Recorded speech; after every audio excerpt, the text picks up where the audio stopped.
Baiklah, Bapak mulai. Bismillahirrahmanirrahim. Assalamualaikum warahmatullahi wabarakatuh.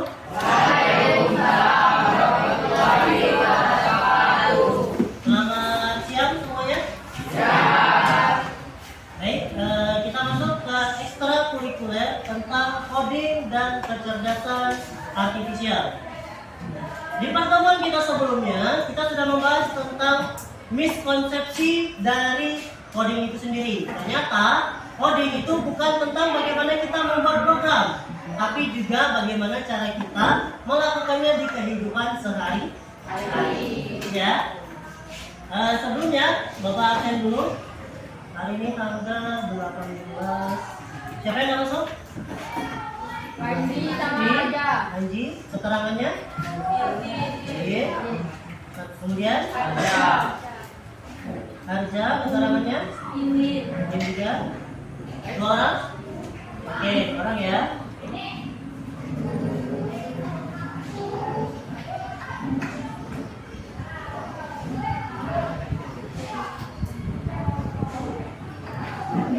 Nah, sekarang kita masuk ke materi yang kedua dari coding dan kecerdasan artifisial. Ini tentang berpikir komputasional dan literasi digital.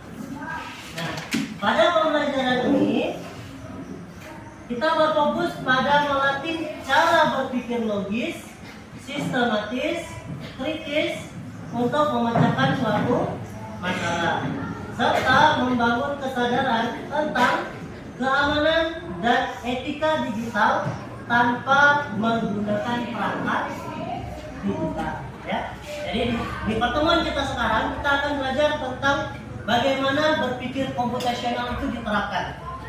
Kemudian yang kedua, kita akan mempelajari tentang bagaimana cara kalian secara bijak menggunakan media sosial. Ya. Nah, agenda kita akan belajar yang pertama memahami tujuan pembelajaran. Kemudian konsep utamanya yaitu mempelajari berpikir komputasional dan literasi digital.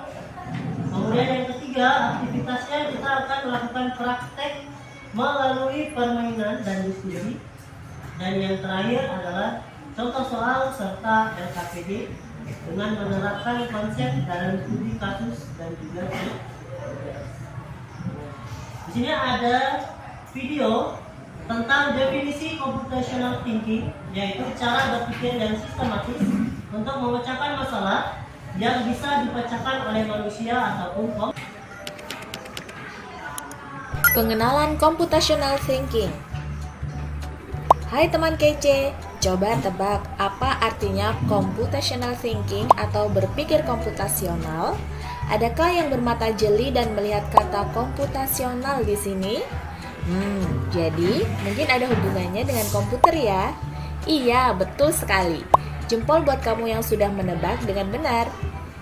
Berpikir komputasional adalah proses berpikir untuk menyelesaikan masalah dengan efektif dan efisien.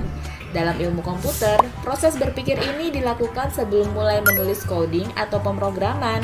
Jika sudah direncanakan dengan baik, maka coding yang ditulis akan sesuai dengan kebutuhan dan dapat diselesaikan dengan cepat dan tepat. Tapi ternyata berpikir komputasional juga bisa dilakukan tanpa komputer dan tanpa internet loh. Malah sebenarnya kita pun sudah menerapkannya dalam kehidupan sehari-hari, mulai dari menggosok gigi, mencatat ringkasan pelajaran, hingga menyiapkan tas untuk sekolah besok. Wah, kalau kita sudah bisa menerapkannya setiap hari, berarti kita semua sudah mahir dong. Eits, belum tentu. Contoh-contoh tadi kan menerapkan berpikir komputasional pada masalah yang sederhana. Masih banyak nih masalah yang lebih kompleks, seperti misalnya mengatur keuangan bulanan, apa yang harus dilakukan kalau kamu tersesat di tempat baru, hingga memilih jurusan dan karir. Lalu yang lebih penting lagi, ketika kamu dewasa nanti, kamu akan menghadapi era industri 4 dan bahkan 5. Di sini kamu perlu kecakapan untuk memanfaatkan dunia digital, mulai dari mencari dan memilah informasi yang kamu perlukan, hingga menggunakan informasi itu untuk membuat keputusan penting dalam hidupmu. Menghadapi masalah kompleks kehidupan di masa sekarang dan masa depan ini mirip seperti merencanakan coding yang sudah dibahas sebelumnya. Kuncinya adalah memahami masalah dengan tuntas dan mencari cara menyelesaikan yang efektif dan efisien. Nah, kalau begitu, bagaimana agar kita bisa berpikir komputasional? Sekarang kita bahas ya, 4 landasan dari berpikir komputasional. Yang pertama, dekomposisi. Dekomposisi artinya membagi masalah kompleks ke bagian yang lebih kecil agar mudah diselesaikan. Misalnya, kamu ditunjuk jadi ketua panitia lomba 17-an. Maka, untuk memudahkan pelaksanaan, kamu bisa menunjuk panitia bagian acara, konsumsi, publikasi, keamanan, dan lainnya. Yang kedua, pengenalan pola. Artinya mencari kesamaan dan pola di antara bagian-bagian masalah kompleks yang sudah dipecah. Misalnya, kamu hendak melipat dan menyimpan jemuran di rumah, maka kamu perlu bisa mengenali jemuran milik ayah, ibu, kamu, adik, dan milik bersama seperti spray, handuk, dan lainnya. Ini karena jemuran-jemuran itu perlu disimpan di tempat yang berbeda. Yang ketiga, abstraksi. Artinya fokus pada informasi yang penting saja, mengabaikan detail yang tidak diperlukan. Misalnya kamu hendak menceritakan pengalamanmu berwisata ke luar kota. Tentunya kamu mengalami banyak hal dari mulai berangkat di bus, berfoto bersama, makan di restoran, menginap di hotel, hingga perjalanan pulang. Tapi nggak mungkin kan kamu ceritakan semua kejadian dengan detail pada teman-temanmu. Pasti mereka bosan kalau kelamaan. Jadi, kamu harus menyaring beberapa kejadian yang menarik saja untuk diceritakan pada teman. Yang terakhir, algoritma.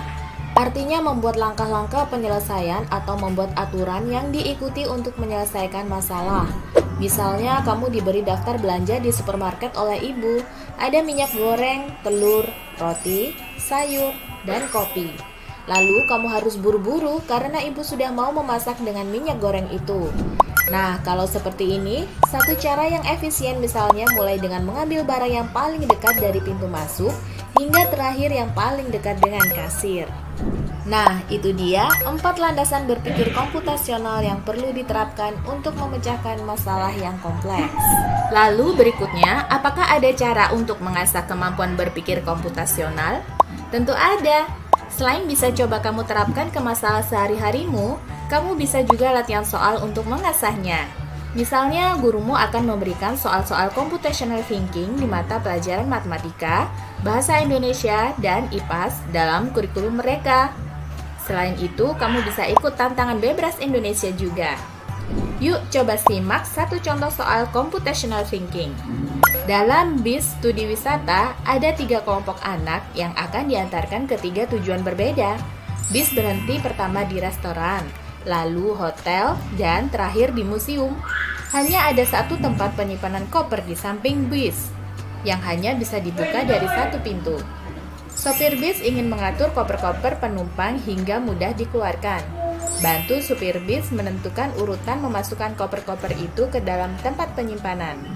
Pertanyaan, koper kelompok anak yang mana yang dimasukkan terakhir? A. Anak yang ingin pergi ke museum. B. Anak yang ingin pergi ke restoran. C. Anak yang ingin pergi ke hotel. Atau D. Yang manapun boleh.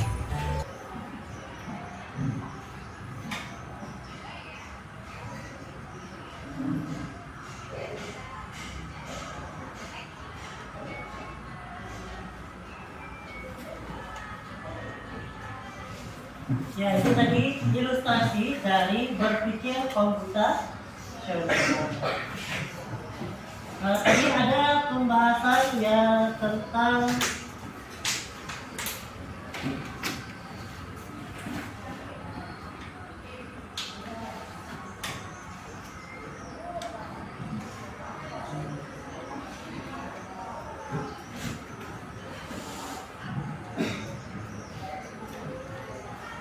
ini dekomposisi, abstraksi, pengenalan pola.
dekomposisi, abstraksi, pengenalan pola, dan algoritma. Ini diidentifikasi menjadi gambar sebuah otak. Tahu nggak maksudnya gimana? Maksudnya adalah setiap bagian dari otak kita itu pasti selalu mencari pemecahan masalah. Baik itu menggunakan dekomposisi, baik itu menggunakan abstraksi, pengenalan pola, bahkan sampai algoritma. Nah, kemudian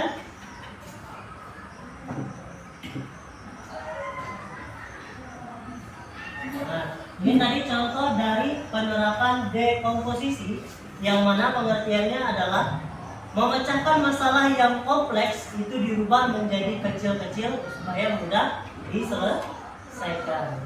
Contohnya di sini tadi adalah kalian sebagai ketua dari panitia rencana acara 17-an. Itu kalau kalian lakukan sendiri pasti susah dan harus bisa membagi badan kalau sendiri gitu ya. Cara penyelesaian masalahnya sangat simpel, yaitu dengan menunjuk kawan-kawan kalian, baik itu teman dekat, teman satu kelas, satu sekolah, sebagai bagian dari panitia acara 17-an. Ada yang bagian rencana acara, ada yang bagian konsumsi, ada yang bagian keamanan dan sebagainya. Ini adalah salah satu penerapan dari penyelesaian masalah dalam bentuk dekomposisi. Selanjutnya yaitu pengenalan pola. Pengenalan pola di sini contohnya adalah pada saat memilah pakaian atau yang perempuan biasanya menjemur. Kalau kalian menjemur, kalian pasti sudah paham yang mana baju punya ayah, yang mana baju punya ibu, punya kalian sendiri, dan juga punya ibu. Kelihatan nggak polanya? Kelihatan? Kalau baju ayah itu biasanya yang kaos kah? Kaos. Kalau baju ibu? Yang dress. Kalau baju kalian? Yang menor-menor. Yang ke apa? Kelap-kelip warnanya. Udah. Nah, kalau baju adik pasti yang ukurannya ke. Nah, dari pengenalan pola ini kalian sudah bisa menyelesaikan masalah itu tadi. Nah, kalau tidak kalian kenali polanya, nanti repot. Repotnya gimana? Yang ayah cari ke baju ibu, yang ibu nyari ke baju ayah. Karena apa? Karena tidak disusun berdasarkan pola. Gitu ya. Selanjutnya yang ketiga, contohnya tadi di sini adalah abstraksi.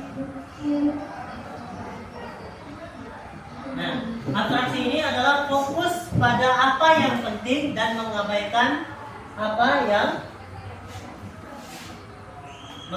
hal yang tidak relevan.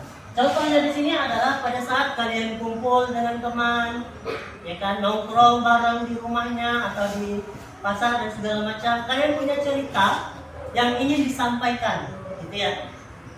Kalau kalian cerita, contohnya seperti perjalanan liburan, dari awal kalian berangkat ke rumah sampai kalian pulang, itu kalian tidak akan pulang dari tempat nongkrong.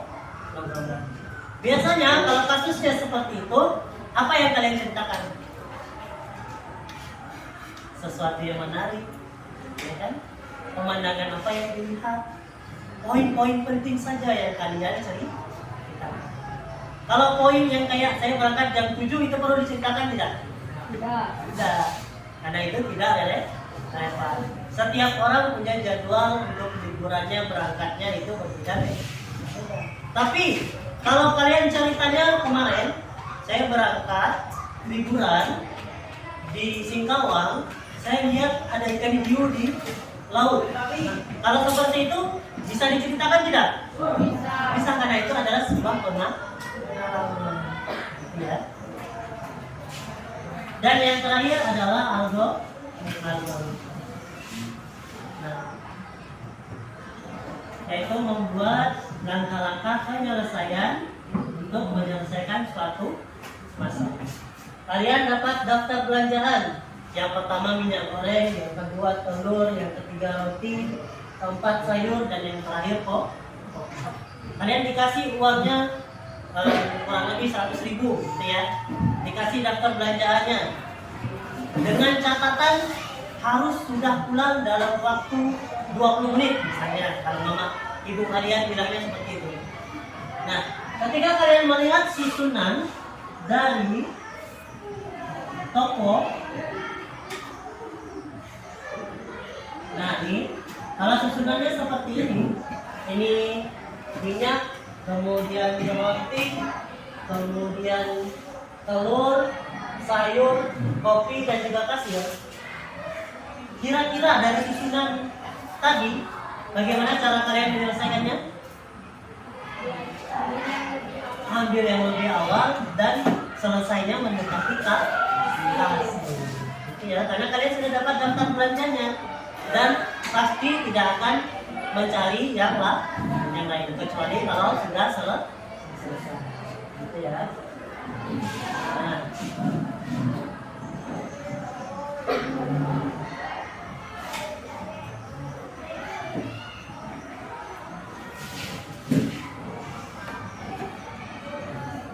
Kemudian tadi sudah ada pengertiannya dari berpikir komputasional, yaitu memecahkan masalah dengan strategi yang digunakan dalam ilmu komputer. Ada 4 penyelesaiannya tadi, ada dekomposisi, pengenalan pola, abstraksi, dan juga algoritma. Nah, ini adalah contoh dari dekomposisi yang lain. Contohnya adalah pada saat membuat mie instan. Kenapa dia disebut dekomposisi? Karena setiap pembuatan itu dipisahkan satu per satu atau secara terstruktur. Oke ya, ada dari menyiapkan minyak, kemudian air sudah direbus, kemudian baru masukkan mie, tiriskan dan tambahkan bumbu. Tapi kalau kalian urutkan dari atas ke bawah, ini bisa masuk ke dalam angkot. Menyelesaikannya secara berurutan. Ya. Pak, kalau gitu kenapa ada algoritma aja? Kenapa harus dekomposisi juga? Karena kalau dekomposisi, pada saat kalian menyiapkan mie dan juga air, itu di posisinya yang berbeda. Kalian rebus dulu airnya, ditinggalkan, kemudian kalian masuk lagi ke persiapan mie. Seperti ya. Jadi kalian membaginya, tidak fokus mie-nya udah kalian masukkan ke piring misalnya, kemudian rebus airnya ditunggu, gitu ya. Bisa rebus dulu airnya, kemudian kalian lanjutkan mempersiapkan mie yang ingin kalian santap. Selanjutnya ada pengenalan pola dan abstraksi. Contoh dari pengenalan pola di sini adalah pada saat kalian ingin menyajikan minuman seperti teh ataupun kopi. Teh ataupun kopi di sini punya beberapa kesamaan. Kesamaannya ada apa saja? Ada sama-sama perlu air panas, ya. Sama-sama perlu wadah. Sama-sama juga perlu untuk mencampurkannya atau diaduk. Nah, dari pola kesamaan ini, kalian juga bisa membedakan yang mana teh, yang mana kopi. Walaupun cara penyelesaiannya itu sama. Kemudian abstraksi, ini fokus pada hal yang penting dan abaikan yang tidak relevan. Contohnya adalah pada saat kalian menyikat gigi. Kita tahu sikat gigi itu warnanya ada yang merah, ada yang putih, ada yang hitam, dan sebagainya. Betul? Pernah nggak kalian kalau mau sikat gigi, saya harus sikat gigi pakai yang warna putih? Ada nggak kepikiran itu? Pasti, saya mau sikat gigi. Yang penting sikat gigi itu punya kalian ambil, kemudian mulai menyikat gigi. Fokus pada apa yang ingin kalian lakukan, yaitu pengennya menyikat gigi. entah warna odolnya warna-warni, odolnya warna hijau dan segala macam, itu tidak perlu dipikir, tidak perlu dipikir. Ya. Nah, selanjutnya tadi kita sudah mempelajari tentang berpikir komputasional. Sekarang kita masuk ke materi literasi digital, yaitu keterampilan atau kemampuan untuk memahami, menggunakan, dan bersikap bijak terhadap teknologi. Yang namanya digital itu tidak lepas dari yang namanya teknologi.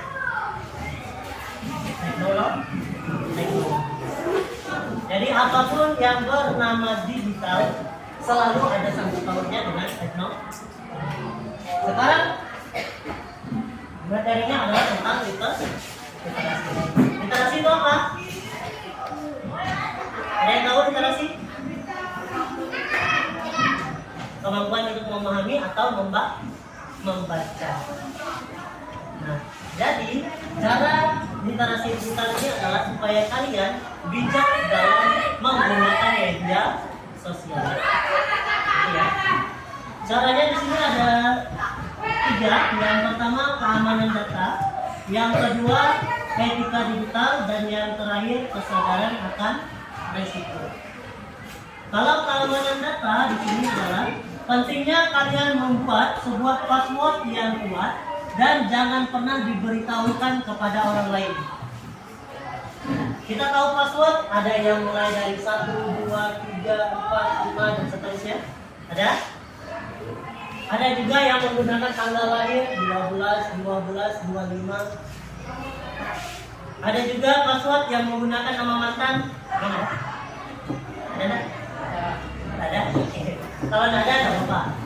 Nah, intinya password yang kalian buat ini sudah harus berupa angka saja atau berupa huruf saja. Bisa juga kalian buat menggunakan kombinasi. Contoh, Bapak buat passwordnya itu SMP 4 bintang, kemudian tambahkan bintang. Ini sudah termasuk salah satu password yang tidak akan bisa dilacak. Kenapa? Karena dia kombinasi dari huruf, angka, dan juga simbol. Pak, kalau saya pakai simbol tanda seru, silakan. Karena dia masuk ke dalam simbol. Gitu ya. Jadi nanti di rumah perhatikan lagi kalau kalian buat entah itu akun Google, akun Facebook, kemudian akun TikTok. Ingat passwordnya itu harus kombinasi antara huruf, angka, dan juga simbol. Tentu yang ada sangkut pautnya dengan kalian. Kalau bintang ini kan ada maknanya, gitu ya. Jadi sangat mudah untuk diingat. Pak, saya jatuh kemarin dari motor, buka warna merah, boleh silakan. Tambahkan apa di atas itu. Entah itu gambar motor, gambar kamera, itu kan termasuk dalam SIM. Yang kedua, yaitu etika digital. Gunakanlah teknologi dengan sopan, hormat, untuk menjaga privasi dari orang lain. Maksudnya gimana? Kalian menggunakan media sosial itu harus perhatikan juga bagaimana cara kalian menyampaikan pendapat. Karena di media sosial itu kan ada kolom yang namanya komen. Pasti yang namanya kita manusia ini punya rasa ingin tahu. Pasti akan bertanya. Nah, ketika kalian menggunakan pertanyaan, gunakanlah bahasa yang sopan. Supaya ketika orang tersebut menjawab, dia menjawab dengan sopan. Jangan pernah sekali-kali berpikir dia teman saya, maka saya bebas untuk menggunakan atau berdiskusi dengan dia. Salah. Karena media sosial itu dilihat oleh semua orang. Kemudian ada lagi contoh soal musik. Bagaimana mengikat gigi bisa dijadikan algoritma. Kemudian apa yang ditemukan saat membuat teh atau kopi, kemudian mengapa kita harus menjaga kerahasiaan data pribadi dengan teh. Nah, pada waktu yang juga sudah habis, ini soalnya ini, silakan kalian jadikan PR untuk berdiskusi di pertemuan kita selanjutnya. Ya.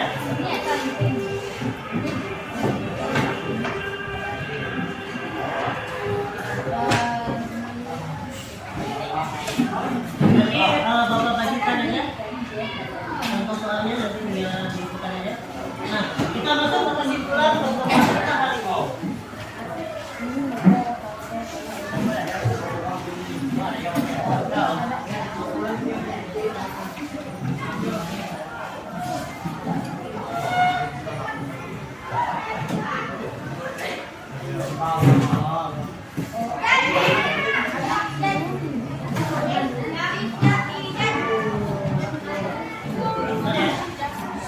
Kita ke kesimpulannya terlebih dahulu. Ada masalah dengan fokusnya ya. Kesimpulannya, kenapa kita harus belajar berpikir komputasional dan juga literasi digital?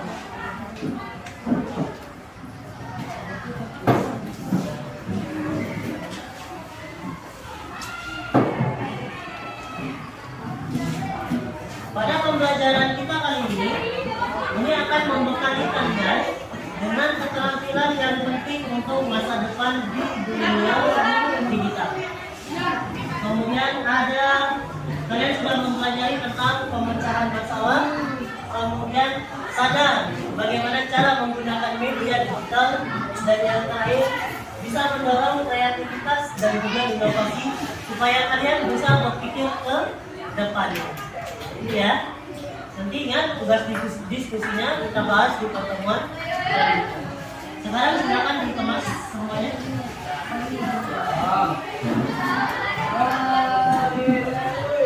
Sudah dikemas? Sudah kemas dulu semuanya?